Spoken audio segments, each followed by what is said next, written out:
Baik, kita akan langsung saja minta tanggapan dari sejarawan kita, Bung JJ Rizal. Bang Rizal, bagaimana Anda melihat tentang privilege dulu nih? Ya, privilege kalau kita nengok ke sejarah kita terutama di awal 20 di masa perkembangan gagasan nasionalisme sebagai antitesis kolonialisme yang kemudian melahirkan kemerdekaan yang kemudian membuahkan yang namanya Republik Indonesia, itu dimulai oleh gagasan tentang berakhirnya kebangsawanan asal atau kebangsawanan usul gitu, kebangsawanan asal atau kebangsaan dari mana seseorang itu ada begitu ya. Tapi yang dikembangkan adalah kebangsawanan pikiran. Karena waktu itu konteksnya adalah bagaimana kolonialisme itu bekerja sama dengan feodalisme, dan kolonialisme ini menggunakan sistem indirect rule, artinya menggunakan sistem pejabat-pejabat pribumi, dan pejabat-pejabat pribumi sedemikian rupa membentuk satu konsep politik di mana secara turun-temurun mereka menjadi bagian dari the ruling class atau kelas penguasa. Dan buat para tokoh bangsa di awal abad 20 ini bagian dari pondasi terkuat kekuasaan kolonial yang harus dihancurkan. Karena itu mereka menolak sistem kebangsawanan asal.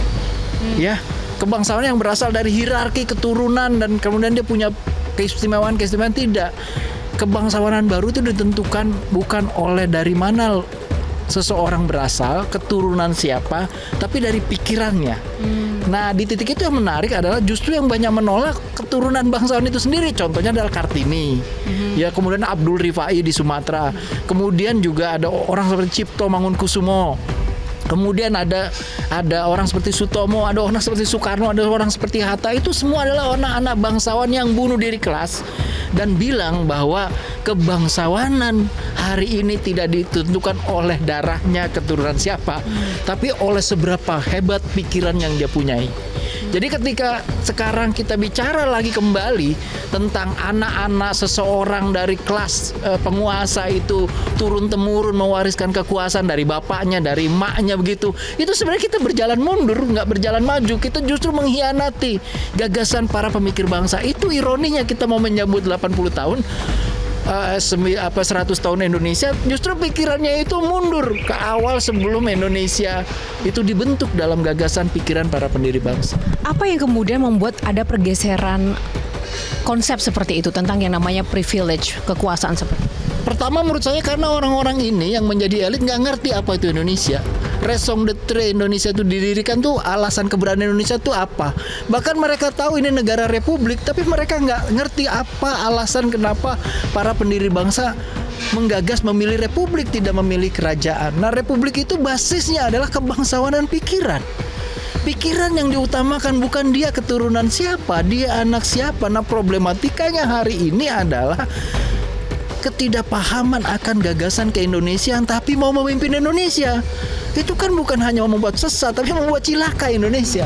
Bagaimana ketika Anda melihat kasus-kasus yang sekarang sedang berkembang ya, banyak sekali anak-anak pejabat atau mungkin keluarga orang-orang yang berkuasa kemudian merasa menikmati, dan itu menurut mereka ada sesuatu hal yang wajar. Ya, ini kan sebenarnya Gibran itu hanya puncak dari gunung es. Kita bisa melihat fenomena bagaimana politik dinasti, politik hierarki seperti di masa awal kekuasaan kolonial menggunakan struktur pribumi turun-temurun begitu, yang menghasilkan budaya feodalisme bekerja sama dengan kolonialisme untuk melakukan eksploitasi. Ini terulang lagi.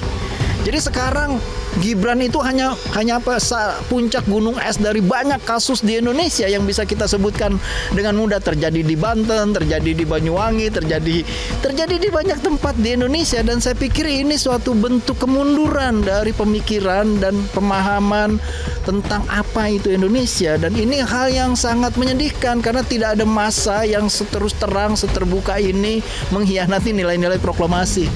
Tapi batasannya itu seperti apa, Bung Rizal? Batasannya adalah kontestasi, kesempatan berkontestasi. Jadi ketika para anak-anak the ruling class ini mewarisi kekuasaan dan akhirnya kekuasaan tidak tersirkulasi, kekuasaan itu berpusat di orang itu aja begitu, dan otomatis tidak akan menghasilkan perubahan. Tidak ada sesuatu yang sifatnya responsif dan melahirkan pembaruan. Tidak akan tanggap terhadap perubahan zaman dan tantangan zaman karena mereka sibuk untuk bagaimana bertahan sebagai the ruling class atau kelas penguasa. Dan di titik ini menurut saya harapan-harapan apapun tentang perbaikan jadi buntu.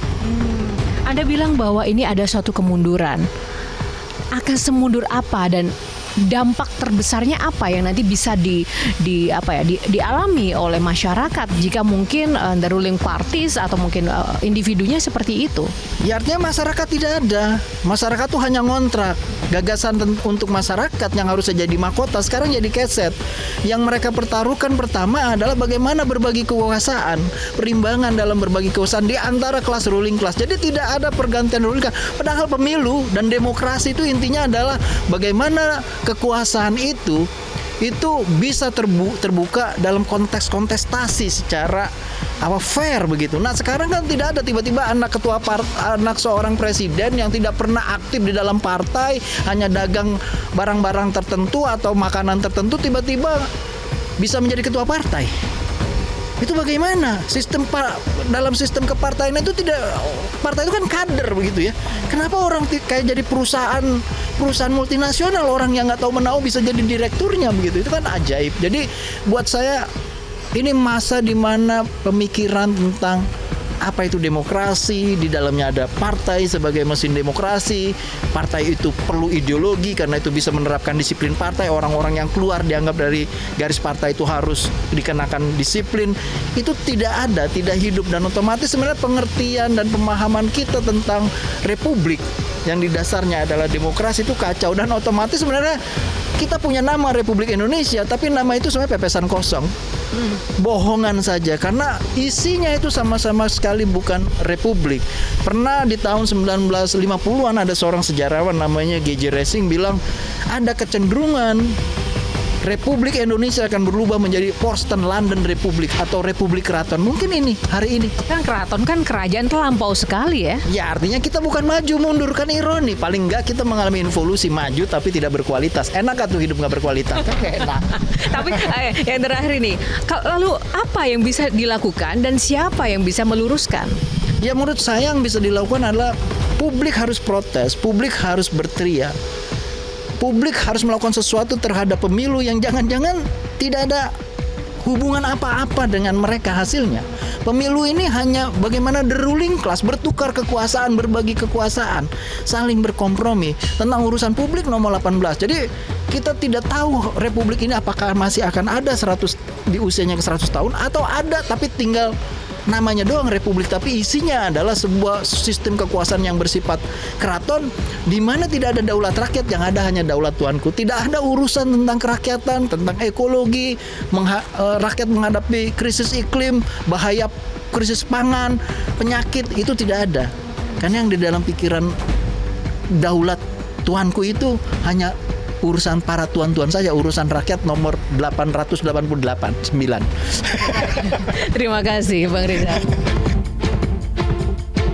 Jelajahi cara baru mendapatkan informasi. Download Metro TV Extend sekarang.